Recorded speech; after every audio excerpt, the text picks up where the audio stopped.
नमस्कार. बाहेर छान पाऊस पडत होता. थंडावा आला होता वातावरणामध्ये.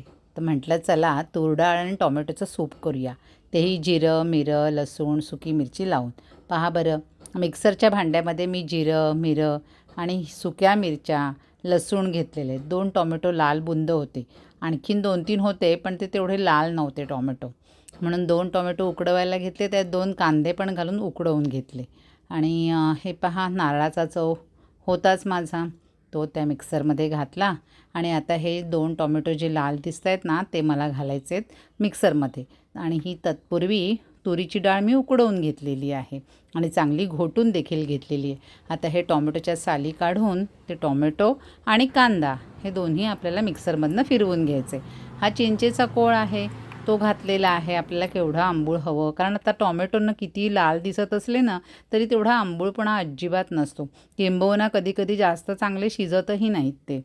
आता ह्याला मी काही ना अजिबात फोडणी देणार नाही आहे. ते मी भांड्यामध्ये म्हणण्यापेक्षा कुकरमध्येच मी हे सर्व डाळ जी होती ना उकडलेली ती घातली. त्याच्यामध्ये चिंचेचा कोळा पण घातलेलाच होता. त्याच्याबरोबर हे सगळं वाटून घेतलं होतं ना मिक्सरमध्ये, ते सुद्धा त्याच्यात घातलेलं आहे. थोडासा चवीसाठी म्हणून गूळ घातला आहे, चिंच आहे म्हणून मिक्स मसाला घातलेला आहे. आणि ही चिमूटभर साखर एक चव बदलण्यासाठी आणि हिंग.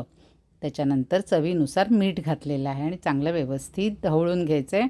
आणि ते आता गॅसवर उकळत ठेवलं आहे. मी मगाशीच म्हटल्याप्रमाणे ह्याला मी कुठली पण तुपाची म्हणा किंवा तेलाची अजिबात फोडणी देणार नाही आहे. ही एवढी कन्सिस्टन्सी हवी. भातावर पण तुम्ही घेऊ शकतात आणि नुसतं बाऊलमध्ये घेऊन आपण सूप पिऊसुद्धा शकतो. चांगलं खळखळा उकळलेलं आहे आणि त्याच्यामध्ये चिरलेली कोथिंबीर घातली आणि तूर डाळ, टोमॅटो, जिऱ्या मिऱ्याचं सूप तयार झालेलं आहे. आपणही करून पहा. धन्यवाद.